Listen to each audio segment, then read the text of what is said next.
Aqui com o Thomas de Toledo. Thomas, boa noite, já está aqui na nossa tela. Muito obrigado, viu? Entendeu o nosso convite.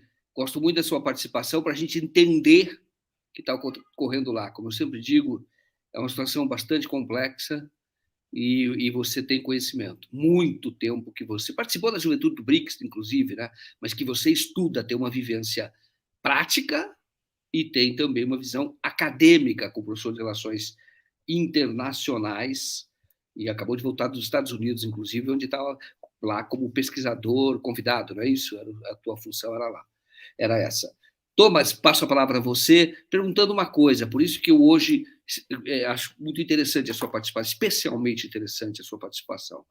Nós vimos uma manifestação da OTAN, já admitindo um acordo de paz e dizendo que a Ucrânia vai ter que ceder território.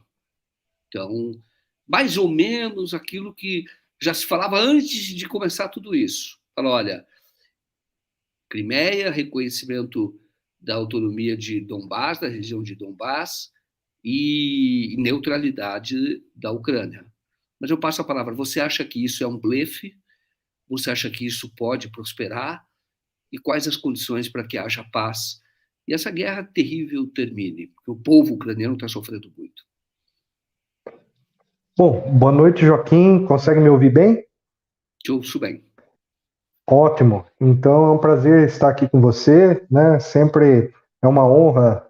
Eu valorizo muito o seu trabalho como jornalista investigativo, o 247 por dar espaço a esse pensamento crítico que é mais do que necessário nesse momento de bombardeio midiático, né? E de opinião quase que uníssona, né? O que a gente vê circular na mídia por aí é um copia e cola daquilo que tem na mídia dos Estados Unidos. Então, é muito bom a gente poder conseguir discutir isso, entendendo que o Brasil é um país que pode ter a sua opinião própria, ele não precisa seguir uma opinião mecânica, né, como acontece na mídia convencional, na mídia, no mainstream da mídia brasileira. Então, eu vou aqui responder a sua questão dizendo o seguinte: se quer entender a postura da OTAN, basta acompanhar o que está acontecendo na Bolsa de Valores e no Federal Reserve. Nós vimos hoje toda essa situação aí da subida dos juros nos Estados Unidos, nós vimos aí toda essa situação que o dólar disparou no Brasil, e nós vimos uma série de questões econômicas que vão pressionando a situação do capitalismo mundial, principalmente nos países centrais. E isso está completamente correlacionado com esse conflito na Ucrânia.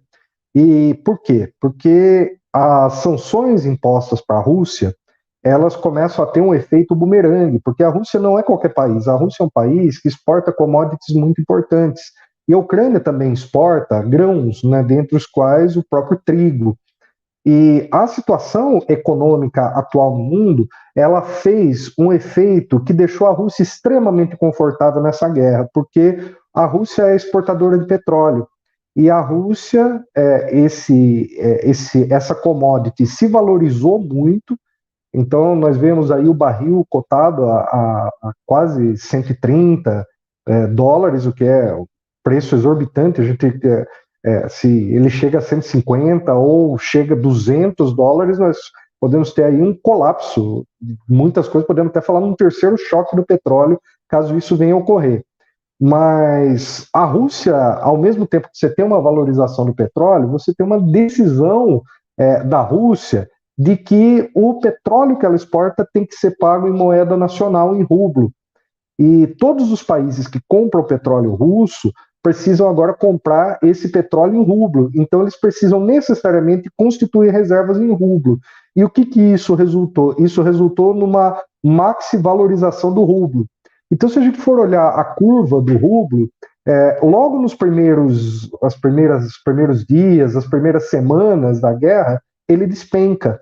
E hoje o rublo está numa das melhores posições dos últimos anos, ele está uma moeda supervalorizada. Eu não acompanhei as últimas 2 semanas, não sei como é que está a cotação, mas a tendência que estava nesse período aqui dos últimos 2 meses da guerra era de uma tendência de alta, o que significa, em termos econômicos, que a guerra para a Rússia está se autofinanciando. Então a Rússia não está tendo prejuízo com essa guerra, muito pelo contrário, ela está tendo uma série de vantagens econômicas, como por exemplo, ela conseguiu ter uma série de equipamentos militares velhos que ela precisava se livrar desses equipamentos para poder, inclusive, dar espaço para novos equipamentos, e ela usou esses equipamentos na primeira fase da operação, principalmente naquela ação diversionista que foi fazer o cerco de Kiev, enquanto a Rússia disputava o que era principal, que era a região ali de Mariupol, a região do Donbass, que eram exatamente os lugares estratégicos para os interesses da Rússia. Então, essa situação econômica é exatamente o que está fazendo a OTAN se reposicionar em termos da tática usada. Hoje, a gente consegue observar que entre os estrategistas dos Estados Unidos, há quem já começa a criticar essa forma de agir em termos da relação com a Rússia, porque os think tanks dos Estados Unidos eles são bastante divididos em termos da opinião estratégica. Então, tem alguns que acham que é preciso barrar a Rússia para depois chegar na China, que é a opinião que prevaleceu entre os setores que decidiram, então, dar encaminhamento para essa guerra. Lembrando que essa não é uma guerra da Rússia com a Ucrânia é só palco de operações, essa é uma guerra da OTAN contra a Rússia. O verdadeiro inimigo, as duas forças que estão em combate ali na Ucrânia, são os Estados Unidos e a Rússia. Como acontecia na Guerra Fria, como aconteceu na Guerra da Coreia, na Guerra do Vietnã, na Guerra do Afeganistão, na Primeira Guerra do Afeganistão, me refiro a dos anos 80. Então, basicamente, a Ucrânia é palco de operações. E o governo do Zelensky ele não tem autonomia nenhuma para negociar. Ele não toda vez que o Zelensky fala em negociação, ou isso é um blefe, ou ele fala simplesmente para atingir um determinado público com o qual ele está dialogando. Agora, o que eu acho? Que já se começa a perceber que saiu um mau negócio para a OTAN esse conflito, porque foram vários interesses da OTAN que levaram essa guerra. O principal interesse é a indústria bélica dos Estados Unidos hoje não ter um conflito para chamar de seu, como foi o conflito do Iraque e do Afeganistão, que duraram 2 décadas esses conflitos e mantiveram por quase 20 anos, né, no caso do Afeganistão 21 anos, a indústria bélica aquecida. Então eles precisavam do novo conflito e existe uma característica de todos os conflitos dos Estados Unidos nos últimos 20 anos, que foi o de enfrentar países, forças assimétricas. O que são forças assimétricas? Um pequeno grupo terrorista, ou um país falido, como por exemplo era o Iraque, depois de mais de 10 anos de bloqueio econômico, o Iraque estava falido, não tinha condições econômicas de aguentar uma guerra contra os Estados Unidos, e aí essa situação que hoje a gente vê nesse conflito da Ucrânia é que os Estados Unidos precisavam testar armas com uma potência simétrica. No caso, quais são as duas únicas potências simétricas dos Estados Unidos? É a Rússia e a China.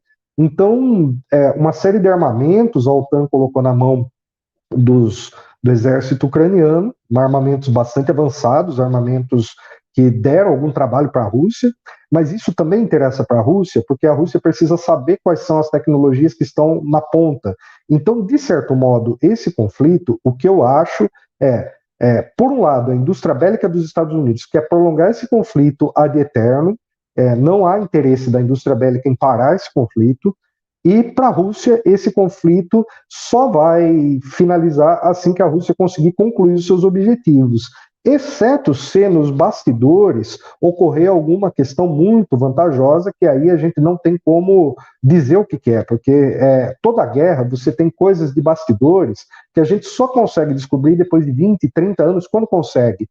Quando algum arquivo vaza, quando a gente tem alguma referência, por exemplo, a Operação Brother Sun, quando teve o golpe militar em 64 no Brasil, nós só soubemos dos detalhes dele quando a CIA revelou os arquivos 50 anos depois, no ano de 2014.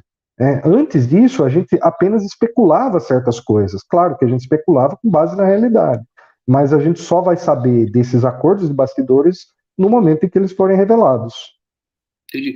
Thomas, então você diz que os Estados Unidos não têm interesse de acabar com esse conflito agora, e essa declaração da OTAN, ela não é não vamos chamar assim, não seria esse o objetivo imediato, de alcançar... Quando a gente fala em Estados Unidos, nós temos que entender quais forças que a gente está se referindo, porque existe um jogo complexo ali dentro. Eu comecei falando da indústria bélica. Esse setor não interessa de forma alguma. Mas o setor financeiro, que é o setor que está prejudicado com as sanções, para esse setor é um pouco mais complicado. O conflito está dando problema. E o problema é aquilo que eu falei no começo da minha fala, é a situação que a gente observou hoje nas bolsas de valores, que a gente observou no Fed. Então, é muito importante a gente entender que não existe um bloco nisso. A Alemanha, por exemplo, ela já começa a perceber, a elite, a oligarquia alemã, já começa a perceber que se ela não recuperar as relações com a Rússia, acabou o projeto industrial da Alemanha, porque a Alemanha não vai conseguir sustentar por um longo prazo um processo de industrialização abrindo mão do seu programa nuclear e, ao mesmo tempo, abrindo mão de comprar o gás russo, porque a alternativa que os Estados Unidos oferecem de vender gás através de navios voltados ao transporte de gás, aqueles navios gigantes ali que transportam gás, isso o custo é estimado de 5 a 10 vezes mais o valor que seria comprar da Rússia. Então você inviabiliza qualquer política industrial, além de tornar a Alemanha totalmente dependente dos Estados Unidos. E a indústria alemã é uma indústria de alta intensidade. A Alemanha, junto com a China, está liderando o processo da Revolução Industrial 4.0. Então, para a Alemanha, essa situação é bastante complicada. Só que os alemães, ao mesmo tempo, eles têm uma certa dificuldade de lidar com a opinião pública, que foi feita uma lavagem cerebral gigantesca na União Europeia. Então, a elite alemã está na seguinte situação: ela tem um objetivo, mas ao mesmo tempo ela não consegue direcionar a opinião pública para esse objetivo, porque foi feita uma operação midiática na Europa, nos Estados Unidos, tão forte, mas tão forte, que eles agora se encontram, de certo modo, inseguros. Eu consegui, o que a gente tinha falado na nossa primeira conversa, eu fiz vários prints de tela de aplicativos dos Estados Unidos que estão em campanha pela Ucrânia até agora, né? Então, existe uma coisa que eu gostaria de ter estado lá agora na Cúpula das Américas, uma pena que eu já voltei, mas teria sido muito divertido estar lá participando do protesto contra o Bolsonaro. Inclusive foi na cidade onde eu morava, que é Los Angeles, né? E foi bastante interessante ver que talvez pela primeira vez tiraram o foco do Putin para criticar o Bolsonaro. É verdade. E o pessoal estava criticando muito, você disse isso. Pessoas com quem eu conversava, se você tivesse uma visão um pouco crítica, já era isolado de alguma maneira, né? Cancelado. Exatamente. Porque a postura tradicional, existe. O Partido Democrata e o Partido Republicano são formados por várias correntes internas. E a corrente que mais é agressiva é dos neocons, que são chamados também de falcões, né, que foi a gestão do Bush, né, aquela turma lá, o Dick Cheney. Aquela turma é terrível, mas eles são muito próximos do Partido Democrata nessa parte militar. O Partido Democrata é o partido mais belicoso, mais golpista. Não que o Partido Republicano seja bom, porque o Partido Republicano ele promove o fascismo, a extrema-direita, o racismo, né, a segregação. É uma situação muito diferente, difícil entre você ter que escolher entre um semifascismo e entre um ultraliberalismo, né? Então é uma conjuntura política muito complicada e a esquerda dos Estados Unidos é muito perdida. A esquerda, eu lamento muito quando a esquerda brasileira tenta emular as questões identitárias ali da política dos Estados Unidos, porque ali é uma formação social completamente diferente da nossa e nós temos pensadores brasileiros que têm uma contribuição muito melhor do que a deles para a gente entender os nossos próprios problemas. Mas voltando à guerra, vamos lá. Deixa eu antes, eu quero falar da guerra, mas deixa eu antes falar da Mônica Mello, aqui o superchat dela. Professor, eu defendo o Brasil, mas apoio a Rússia e o presidente Vladimir Putin. A Rússia não golpeou ou roubou o Brasil, além dos BRICS, falando que estrategicamente essa aproximação com os BRICS, naturalmente, à primeira vista, é mais vantajosa para o Brasil. Mas isso, vou até falar com o Thomas depois, como é necessário que o país tenha hoje um presidente forte, com uma política de relações exteriores bastante independente, sem alinhamento automático a nenhum grupo. O Brasil precisa de um governo forte para isso. Esse é um tema que a gente vai colocar, mas antes, até só fazer um comentário, quando você fala do que acontece na Europa, eu viajei para Portugal, agora eu fui para Cascais, uma bandeira gigantesca, no lugar mais visível ali, é a bandeira da Ucrânia. Eu não entendia isso direito, a bandeira da Ucrânia, mas era gigantesca a bandeira da Ucrânia, um lugar nobre ali, tripulando a bandeira da Ucrânia. Então, realmente teve uma campanha pesada. O Thomas, você pode concluir o teu raciocínio, mas eu queria fazer mais um resumo, mais ou menos, do que eu entendo, que é o seguinte: embora a OTAN já fale acordo de paz, não é isso que interessa hoje, aparentemente, aos Estados Unidos, embora não se sabe o que está ocorrendo nos bastidores. Estamos vendo, nesse momento, uma crise se acirrar, Estados Unidos, e a Rússia se fortalecer. Essa aqui é a questão. Eles queriam quebrar a Rússia e não conseguiram quebrar a Rússia. Agora, vou perguntar uma coisa para você concluir o teu raciocínio e você depois discorrer. Teve um artigo que o 247 publicou, que é do professor de Economia da Universidade de Missouri, que é Michael Hudson. Então, ele diz o seguinte, que ele cogita, ele pergunta, ele discorre sobre uma possibilidade de que a fome no mundo, e a guerra da Ucrânia faria parte desse projeto, na verdade, a fome seria um projeto. Isto é, eu quebrar os países e subjugar os países e ver quais são os países que estão do lado dos Estados Unidos agora, entendeu? Ou você está comigo, qual é a tua posição? Faz sentido, porque eu li o artigo, li mais de uma vez, então ele fala até da fundação do Bill Gates, preocupado com a população na África, por exemplo. Então, falando que vai crescer, a população que mais vai crescer, e tem uns números assim muito altos em 2050, então, que de alguma maneira a fundação fala, no primeiro momento, que é investir na educação, etc., para controle da natalidade. Mas que, na verdade, haveria ações mais pesadas, que é justamente liquidar uma parte da população mundial, pela fome. Então, você acha que isso é loucura? Pode concluir o teu raciocínio que você estava falando, mas eu quero fazer essa colocação para você. Perfeito. Vamos lá, Joaquim. São temas aí extremamente pertinentes. Eu vou tentar ser um pouco pontual, mas, só para ficar claro, os acordos de paz, eles interessam para alguns setores da OTAN, no caso, Alemanha, nos Estados Unidos, para alguns setores do capital financeiro que perderam dinheiro com a guerra na Rússia, mas ele não interessa para a indústria bélica. Então, você tem uma queda de braços intra-OTAN que pressiona pelo acordo de paz e outro que pressiona para que tenha mais guerra. Então, esse é o jogo.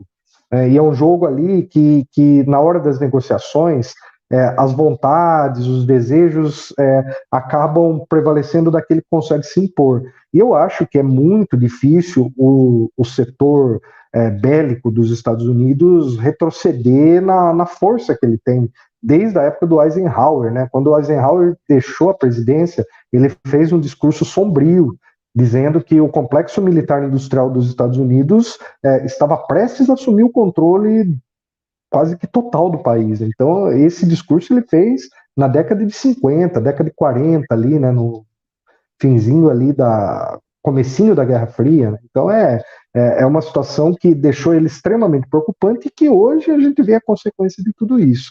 Então, assim, a situação de paz é porque existe um problema, Joaquim, que as pessoas acham que a guerra é um jogo de war ou um jogo de futebol, em que você ganha a guerra baseado na conquista de território, enquanto mais você leva. A guerra não é isso. A guerra, no fundo, ela é a política, é a continuidade da política sobre vias violentas. Então, por mais que essa guerra ela saia, ela suspenda por um tempo a questão militar, ela inicie algum cessar-fogo, ela continua nos bastidores, ela continua na diplomacia, ela continua na economia. Então a guerra ela vai continuar por muito tempo. Não esperem isso. Você pode ter um cessar-fogo, você pode ter um início de negociações, mas veja uma coisa: esse conflito no Donbás já tem 8 anos. Essa guerra não começou agora em fevereiro, ela já dura 8 anos, e a Rússia se preparou nesse sentido. Então a gente precisa ter esses referenciais para a gente não cair no simplismo de achar que é um jogo de futebol entre Rússia e Ucrânia. Não é isso. E quem faz mais gol leva. Quem derruba mais tanque do outro, quem derruba mais helicóptero, não é isso. Não é assim que você mede uma guerra. Então isso é uma chave muito importante para a gente entender. Então o conflito ele vai se desenrolando na sua complexidade, mas esse conflito hoje é o grande centro da política e da economia mundial. Você falou da Europa, de Portugal, eu gostaria de citar uma coisa, que eu não sei se você teve a oportunidade de ver lá, mas o único partido que tem uma posição crítica à guerra lá é o Partido Comunista Português, que é um partido bastante respeitado ali, é um partido forte, tradicional, teve grandes intelectuais, foi muito ativo na Revolução dos Cravos, né? Então ele tem uma base social muito forte em várias cidades da Itália, de Portugal, e esse partido, ele vem dizendo o seguinte: Portugal está numa situação econômica muito difícil, Portugal perdeu muitos cidadãos ali que se deslocaram para a Europa, está recebendo uma leva muito grande de brasileiros, tem problemas sociais graves e está dando dinheiro para esse conflito que é um saco sem fundo. Né? Então, essa posição, ela mostra o quanto se é criticado, porque Portugal, se a gente for ver no mapa, Portugal é o ponto mais distante da Europa da Ucrânia. Então, o que acontece ali no leste europeu, Portugal mais atrapalha Portugal do que ajuda. Então, existe já também, progressivamente, na esquerda e até na direita mais conservadora portuguesa, já começa a surgir um pensamento crítico com relação à Ucrânia.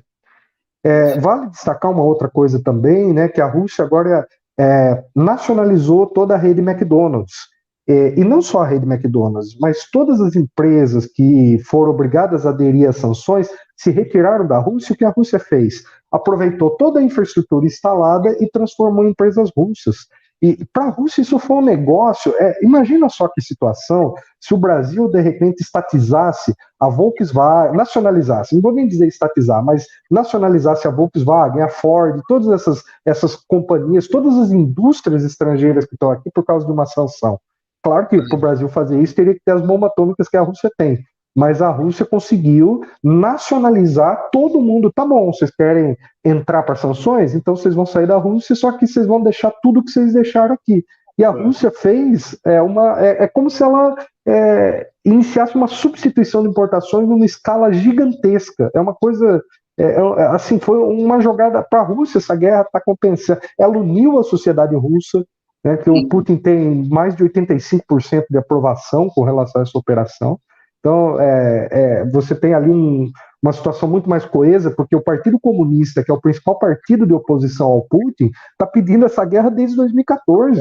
Exatamente. Tinha que ter sido feito. E é interessante, você imagina o seguinte, não tem que indenizar, foi os caras que foram embora, e deixaram o mercado para trás. Então, você imagina o cara que assume uma rede dessa, no McDonald's ali, num país grande como a Rússia. É realmente... Por isso que eu te digo, você acha, agora falando para outro assunto, você acha que quem também está sofrendo com essa guerra são os outros países? O Brasil tem disso também. E você acha que faz sentido você imaginar uma fome como um projeto? Olha, eu vou dizer o seguinte, acabou de ter a reunião lá, daquele grupo de Bilderberg, né? Aquele grupo lá, eles nunca emitem nota, eles nunca lançam comunicados, né? É uma coisa muito obscura que acontece lá, mas eles reúnem a oligarquia financeira do Ocidente, e os líderes políticos que estão a serviço disso. Então, você pega ali a lista dos top lá dos bilionários da Forbes, mais os setores estratégicos, essa turma se reúne lá e define cada projeto macabro, porque, por exemplo, essa história que a Rússia e a China levaram para a ONU, dos laboratórios de armas biológicas nos Estados Unidos, dos Estados Unidos na Ucrânia e na Geórgia, são coisas gravíssimas, porque o que se estava fazendo lá eram experimentos para você fazer limpeza étnica a partir de armas biológicas. É você selecionar um tipo de DNA que é vulnerável a determinado tipo de bactéria, a determinado tipo de vírus, para você fazer limpeza étnica em larga escala. Então, se eles estavam fazendo isso, por que eles não fariam isso, por exemplo, no continente africano, onde já existe um racismo da Europa, existe um histórico de séculos de colonialismo e de pilhagem das riquezas africanas? Então, a grande questão é, Para a gente dizer isso, a gente precisa documentar. E aí, eu não li esse artigo, mas assim, se esse pesquisador ele conseguiu fazer essa documentação, eu não acho impossível, porque o professor Muniz Bandeira, o último livro dele, A Desordem Mundial, ele dá várias pistas dessas questões que podem vir a ocorrer no mundo, porque os Estados Unidos e a OTAN, eles pretendem implantar o caos, porque eles querem reinar, né? Ordo ab caos, né? A ordem sobre o caos, é assim que eles querem reinar. Então é o velho dividir para conquistar desde a época do Império Romano. Você cria o caos e você controla populações a partir do caos, né? Você divide, você coloca em conflito e eles adotam isso, adotam a maldade enquanto, sabe, por exemplo, quando eles financiaram aqueles grupos terroristas ali no Oriente Médio, aqueles grupos praticavam barbárie, como os nazistas da Ucrânia também fazem, porque o nazismo ele só existe quando ele tem financiamento, não existe nazismo espontâneo. Para você ter nazistas armados naquela escala, para você ter um Estado Islâmico com aquele monte de caminhonete, com aquele monte de armas extremamente avançadas, isso não surge do nada. Alguém financiou isso. Claro, claro, foi isso. E o interessante que você está dizendo, eles desarrumaram totalmente lá atrás, a partir tudo da invasão do Iraque. Desarrumaram de tal maneira o Oriente Médio e por isso controlam. E o Lula disse... Aqui dos países do Iraque, da Líbia, a autonomia para decidir, por exemplo, sobre o próprio petróleo. Exato, né? Tem um depoimento do Lula que ele fala o seguinte, que o Bush convidou ele para participar da guerra do Iraque, em troca disso as empresas brasileiras ajudariam a reconstruir. Aí o Lula questionou, mas vocês vão destruir para depois reconstruir?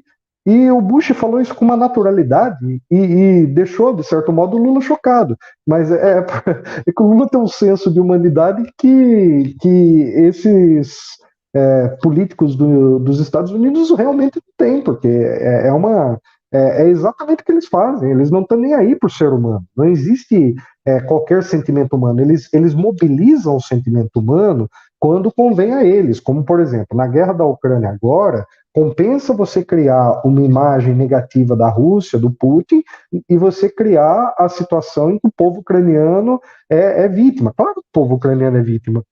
Nós sabemos disso. Agora, quem é o maior responsável por essa guerra? Na minha opinião, não é o Putin, é o Zelensky. E o Zelensky está a serviço de quem? Está a serviço da OTAN. Então, se existe alguma força, essa guerra, a Rússia, antes de começar essa guerra, enviou uma série de memorandos, uma série de cartas para a União Europeia, para a OTAN, para a ONU. Ela documentou todas as tentativas de negociação que foram solenemente ignoradas. O Lavrov se encontrou com a representante do Reino Unido e ele saiu dessa reunião dizendo que foi um diálogo de servo com surdo, porque ele fez questão de mostrar que... E assim, não é que eu seja pró-Rússia, eu não sou pró-Rússia, eu sou pró-Brasil, mas se você olhar com um distanciamento, a gente vai conseguir observar que a Rússia ela tinha considerações razoáveis. O que é uma consideração razoável? Manter uma zona neutra ao redor do seu território para que não haja bombas atômicas cercando o seu território. Então, a Rússia exigia com que não houvesse a expansão da OTAN em direção à sua fronteira, com que houvesse o respeito ao memorando de Budapeste, que era a não renuclearização da Ucrânia, que era um respeito aos acordos de Minsk, em que a Ucrânia se comprometia a não atacar a população de Donbás e a negociar essa situação, e o reconhecimento da Crimeia enquanto território russo. Só que agora a situação ela se inverteu de uma forma que nós vamos ter que vai ser um novo país, um novo território russo, que é a chamada Novorossiya, que vai da região de Donbás, passando por Mariupol, que inclui todo o Mar de Azov, passa ali chega até Odessa, que Odessa você tem uma população majoritariamente russa, e isso pode esticar, eu acredito que eles esticariam até a região ali da Transnistria, que é uma região na fronteira da Moldávia, que é uma autoproclamada República Soviética, eles têm esse nome, República Soviética da Transnistria, porque eles se consideram uma população russa, herdeira do regime socialista da União Soviética, e é uma região ali que fica bem na fronteira, uma faixa num rio ali que fica na fronteira da Moldávia com a Ucrânia. Então, eu imagino que essa nova Rússia, que vai surgir ali, a Rússia está trabalhando nisso, é visivelmente esse o plano, é reconquistar o Donbás, garantir a autonomia para essas províncias, e aí descendo para incluir ali a tomada do Mar de Azov e fechar a saída do mar para a Ucrânia por uma questão de segurança, porque se você deixa a Ucrânia acesso ao Mar Negro, significa que você está dando a possibilidade da OTAN a acessar o Mar Negro e ter aí conflitos indesejáveis para a Rússia. Então a Rússia está formando uma espécie de cordão sanitário para proteger a sua saída ao Mar Negro, que é estratégica, e ao mesmo tempo defender a população de maioria russa que vem sendo atacada sistematicamente por nazistas há 8 anos. Pode ver que essas regiões, Joaquim, é exatamente onde você tem a maior concentração de nazistas. É verdade. Onde teve o massacre lá foi em Odessa também, né? Foi em Odessa, exato. E que não houve nenhuma investigação séria, nenhuma punição em relação a isso. Foi um massacre. Exato. Na região de Donbás também nunca foi investigado. Agora, eu entendo que nessa negociação, mas a gente vai continuar no outro dia, porque daqui a pouco vai vir o Rogério Tomás Júnior, vai falar sobre Colômbia. Vai ter uma negociação para deixar alguma saída para o mar para o país, porque um país sem saída para o mar, ele acaba sendo economicamente inviável. Agora, não sei como isso vai ser construído, se é que vai ser construído, mas o que você trouxe aqui faz muito sentido mesmo. Você está vendo que toda aquela faixa vai sendo ocupada ali pela Rússia e, ao mesmo tempo, houve você falou isso no início, houve uma ação que era quase que diversionista, as pessoas ficavam prestando atenção no que estava acontecendo no cerco de Kiev ali, tinha uma ação em Kiev, mas a coisa estava pegando mesmo nessa região que você está falando, e é um interesse estratégico ali. Faz a fronteira com a Rússia, Donbás com a Rússia, e vai se estendendo ali pela saída do Mar Negro, que é também onde a etnia russa é muito forte ali, né? Isso, exatamente. Você tem fatores ali étnicos, fatores geográficos e fatores geopolíticos, que são todos eles que a Rússia está considerando. Então, eu acredito que o objetivo da Rússia vai ser chegar até a Transnistria, porque a Transnistria ela vai ficar isolada, ela já é uma região isolada.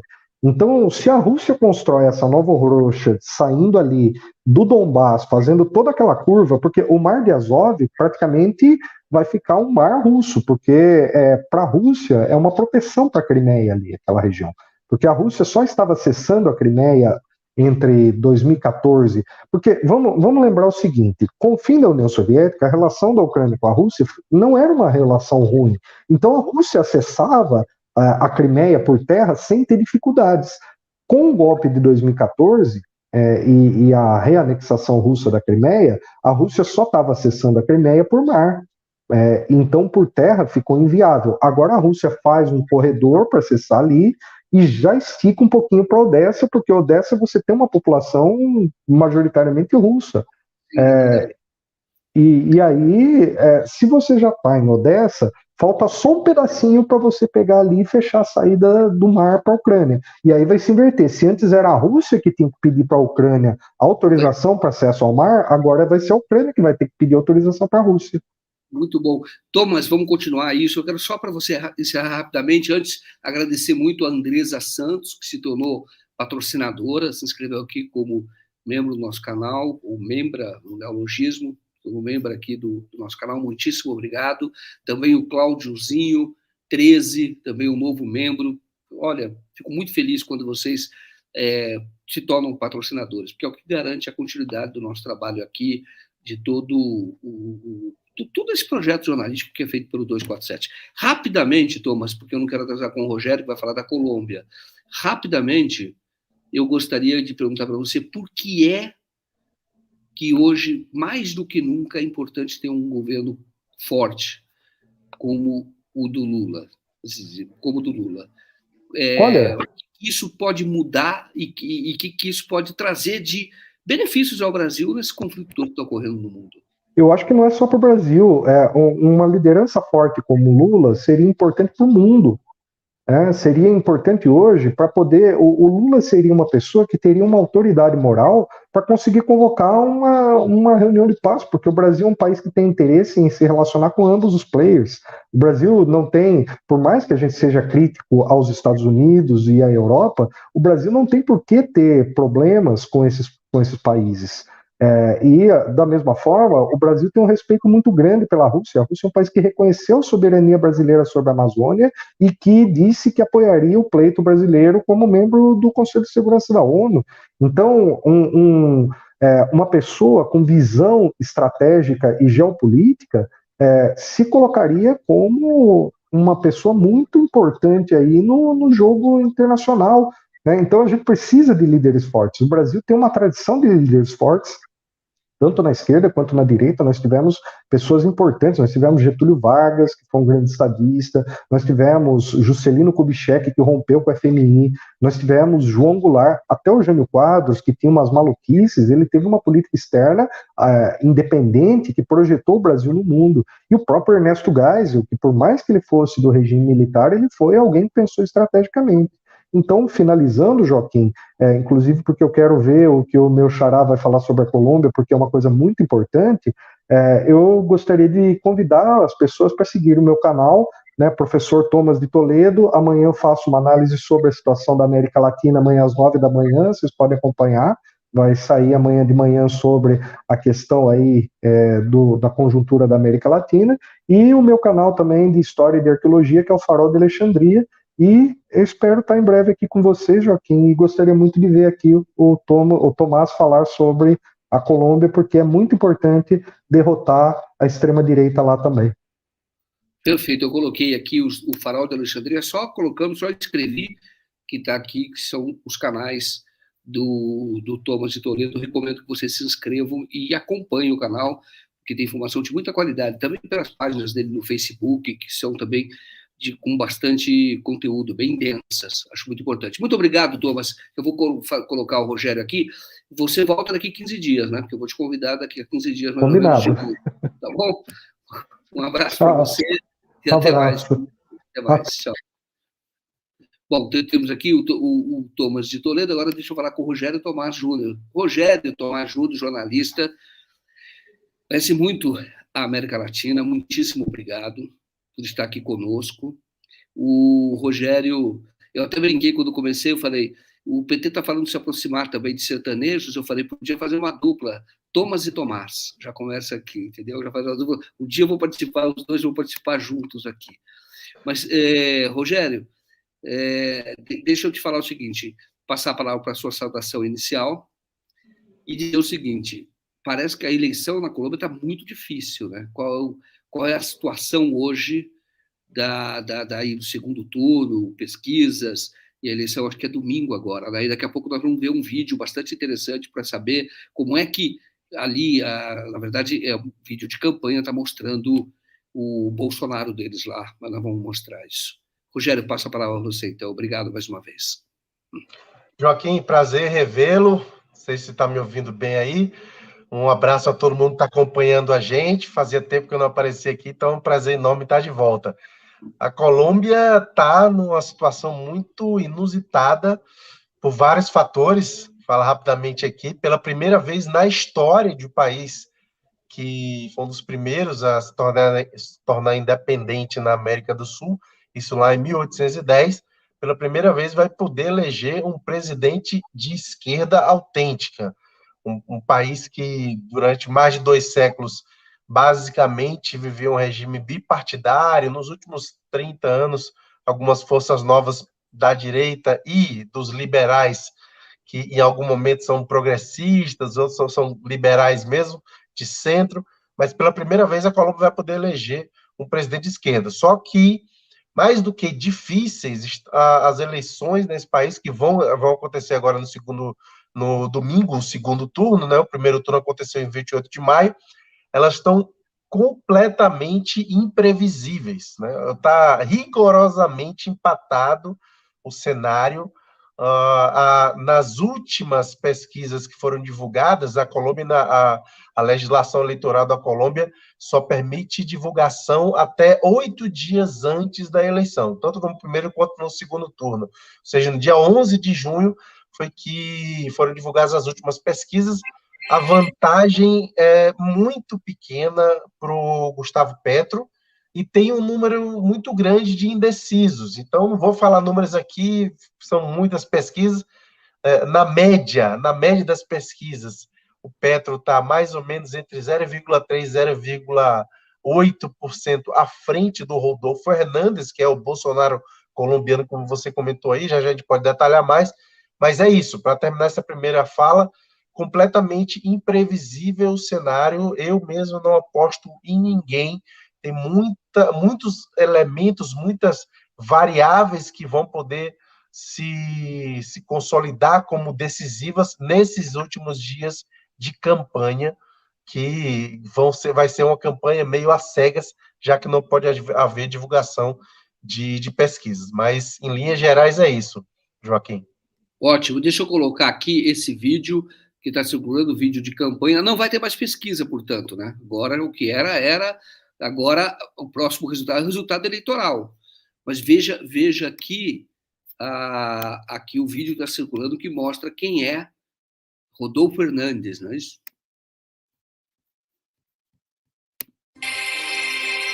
When Mexico sends its people, they're not sending their best. They're bringing drugs, they're bringing crime, they're rapists.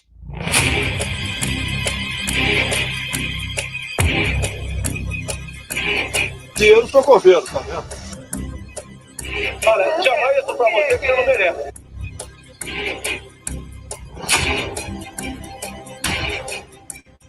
Pues el ideal sería que las mujeres se dedicaran a la crianza de los hijos. Soy seguidor de un gran pensador alemán que se llama Adolfo Hitler. Colômbia não merece passar por isso. Nossa, você vê que essa história do Hitler é que assustou muitas pessoas, né? Ele falou, isso não foi uma brincadeira, um meme, nada disso. Ele disse isso numa rádio. Disse isso ao vivo, Joaquim. Depois ele tentou se retratar dizendo que queria se referir ao Albert Einstein, um pensador alemão. Mas, enfim, isso é apenas, digamos, uma das tantas declarações muito ao tom da extrema-direita que a gente conhece pelas figuras do Trump, do Bolsonaro, do Orbán e de tantos outros líderes da extrema-direita aí. É um cara extremamente machista, é um cara envolvido em denúncias de corrupção, enfim, mas que chega muito forte. Ele até, por exemplo, as últimas pesquisas que foram divulgadas antes do primeiro turno, o Hernandes estava em terceiro lugar.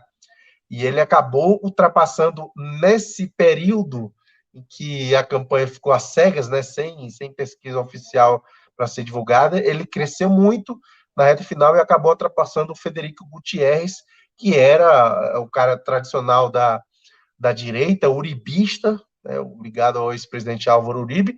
O Hernandes passou, ele fez aquela campanha de outsider, né, uma pessoa fora do sistema político, com um discurso típico de outsider, dizendo que eu tenho que acabar com essa corrupção que existe na Colômbia, e blá, blá, blá, todos os discursos que a gente conhece muito bem do Bolsonaro e do Trump. E acabou indo para o segundo turno, e logo as primeiras pesquisas divulgadas no início da disputa do segundo turno davam já vantagem para ele.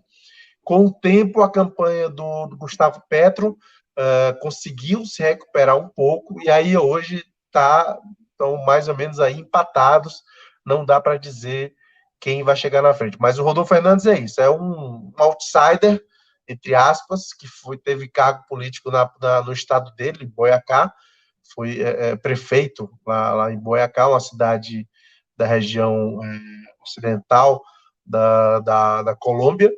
Não era uma figura nacional, mas que veio realmente voando com uma campanha com o discurso outsider, que colou muito na Colômbia, que é um país fortemente marcado pelo bipartidarismo, e isso é um fato. O bipartidarismo foi muito, muito, muito afetado, eu não diria que foi ferido de morte, que ainda tem praticamente metade do Congresso, as duas grandes forças, as três grandes forças políticas na Colômbia, né, vão ter mais de metade do Congresso, mas, sem dúvida, o sentimento da população é de mudança, seja com o Hernández, com o discurso outsider de extrema-direita, seja com o Petro, um cara que foi guerrilheiro, e isso é o que pesa contra ele, pesa, que eu digo, pelos seus opositores, né? O atacam por esse seu passado de guerrilheiro, que daria para contextualizar aqui o que foi a Colômbia desde 1948, com Bogotá, só até os dias atuais, mas, enfim, não vamos ter tempo de entrar nisso. Mas o Petro é a primeira possibilidade real da esquerda vencer a eleição presidencial na Colômbia. Muito bom. Temos aqui, olha, a Estela está dando um superchat, dando satisfação para ela. Seus documentários e entrevistas precisam ter legenda, falando da nossa entrevista aqui agora, ter legendas para compartilhar para amigos no exterior. O 247 pode fazer a diferença fora do Brasil também. Estela, uma excelente ideia em relação aos documentários. Nós já tomamos essa decisão, ainda não executamos isso, de legendar, de fato, alguns documentários. Então,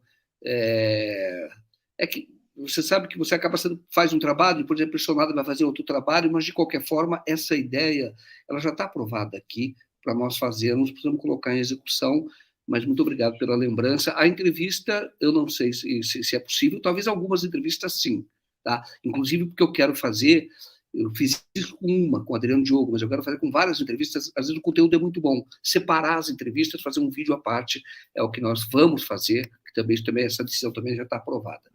Mas, Rogério, deixa eu perguntar uma coisa para você. Na verdade, você tem o Gustavo Petro, na verdade, hoje, ele reúne a força dos movimentos sociais. Em certo sentido, tirando a questão das Farc, porque as Farc foram muito maiores do que a iniciativa de luta armada aqui no Brasil, porque também teve gente que renunciou à luta armada, que ajudou a formar o PT. Quer dizer, isso é a verdade, com movimentos sociais, que foi uma transformação no país, é um marco. Eu diria que a história do Brasil é marcada por isso. E o Petro tem também essa força dos movimentos sociais. Quando você falou rapidamente aqui, mas eu quero falar rapidamente, as Farc, na verdade, era uma disputa política, porque a Colômbia é marcada por grandes latifúndios. O que ocorreu naquela ocasião, e quando houve uma tentativa, o Rogério saiu, vamos ver se ele vai voltar aqui. Voltou, né, Rogério? Está aqui. Quando ele saiu, quando a FARC renunciou à luta armada, ela renunciou por uma razão, porque ela achou que a democracia tinha se instalado na América do Sul e era possível fazer transformação pelo voto. Porém, a extrema-direita começou a subir de novo. Viu tudo o que aconteceu. E agora está na hora da verdade, porque o Gustavo Petro representa uma mudança radical na política. Você concorda com essa avaliação, Rogério? Você acha que realmente o Gustavo Petro, ganhando a eleição, ali representa algo parecido com o que foi a chegada do Partido dos Trabalhadores ao governo, que não chegou ao poder, chegou ao governo, governou durante 13 anos? Sem dúvida, Joaquim, tem muitas semelhanças, mas eu preferiria ser um pouco mais de prudência, porque o cenário da Colômbia, só o capítulo de guerrilhas, foram, assim, dezenas de grupos guerrilheiros. Pelo menos 4 grandes guerrilhas atuavam em imensas extensões de território na Colômbia. O Gustavo Petro, por exemplo, ele não foi das Farc, ele foi da M19. As Farc são a maior, a mais conhecida, mas existiam outras muito grandes, e uma delas que era muito grande e que saiu depois as armas, ainda no final dos anos 90, no final dos anos 80, a guerrilha M19. E o Petro, ele entrou no sistema político, junto com seus companheiros, passaram a disputar espaço, conseguiram ganhar a prefeitura de Bogotá, capital do país, maior cidade, enfim, e desde então ele vem demonstrando total compromisso com essa opção política da via institucional. Existem, sim, muitas semelhanças com o PT, mas eu acho que só superficialmente, né? Por exemplo, a esquerda colombiana ela é muito fragmentada também, assim como a brasileira, mas, por exemplo, ela não tem a pujança que a nossa esquerda tinha quando surgiu o movimento para criar o PT. Não é uma esquerda que tem... O movimento sindical na Colômbia é um movimento sindical muito débil ainda. Os movimentos, digamos, de base social popular são muito frágeis, não tem a estrutura, por exemplo, da igreja, como o PT, nas suas origens, teve a boa parte da igreja católica progressista ajudando a formar as estruturas do PT. Então, tem semelhança, sem dúvida, mas eu acho que só no olhar superficial, né? Eu acho que é um pouquinho diferente se você aprofunda um pouco mais. Perfeito. O Cláudio, sim, ele pergunta quem é o prefeito de Bucaramanga, é isso? Que é o Rodolfo Fernandes, que foi prefeito de Bucaramanga, é isso, né? Bucaramanga. Fala é Boiacá, tem razão, é Bucaramanga. Bucaramanga, é isso. Tá. Então, ele apresenta como outsider, mas ele foi prefeito, não é uma cidade grande, mas ele foi crescendo. E ele fez campanha pelo TikTok, ele não tinha, era uma campanha diferente, né? O TikTok não tinha muito, não sei se ele tinha tempo de televisão, não sei como é lá, mas ele parece que fazia isso. E ele participou de debate, o Gustavo Petro e ele debateram no segundo turno. Antes de você responder, eu vou perguntar. Um minuto só quero agradecer ao Rogério Matoso Nogueira pela colaboração, pelo patrocínio desta live. Muitíssimo obrigado, Rogério Matoso Nogueira. A palavra é sua. Eu não acompanhei para e passo a eleição na Colômbia, mas até onde eu lembro, o Rodolfo Fernandes não foi muito presente nos debates, né? Vou ficar devendo essa informação, Joaquim, vou até tentar checar aqui. Estou vendo aqui que teve 2 semanas atrás o último debate presidencial, estou tentando abrir rapidamente aqui, ver se eu encontro a figura do Hernández. Mas a campanha dele foi basicamente mesmo por redes sociais e pegou forte, como a gente já comentou aqui antes, né?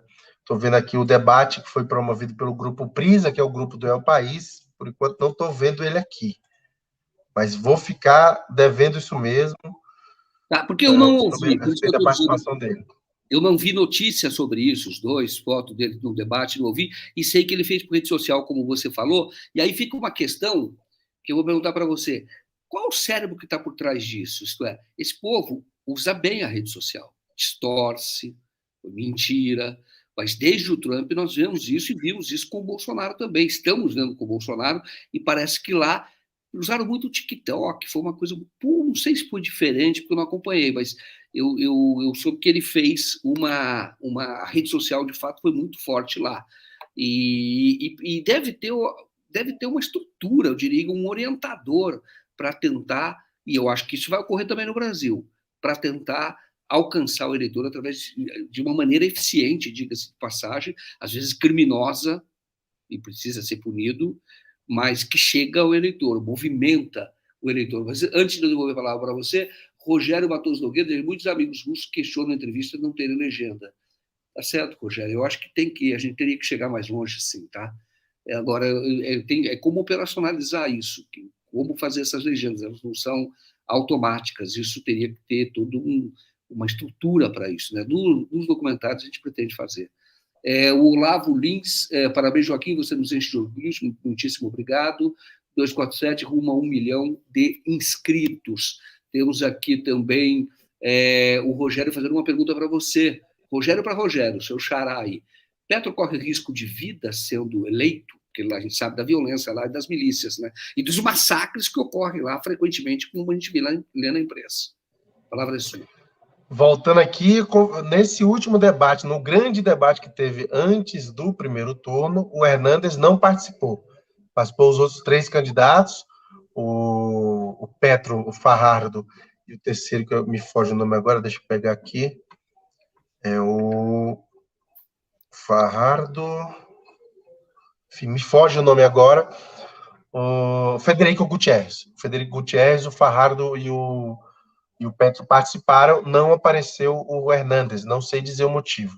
A campanha dele, embora não tenha nenhuma figura conhecida dos chamados spin doctors, né, dos marqueteiros grandes que ficam percorrendo as campanhas da extrema-direita da América Latina, existem figuras da Colômbia, empresários, agentes de grupos de comunicação, publicitários, tem alguns vídeos que eu recebi mostrando isso, que estão fazendo uma campanha contra o Petro.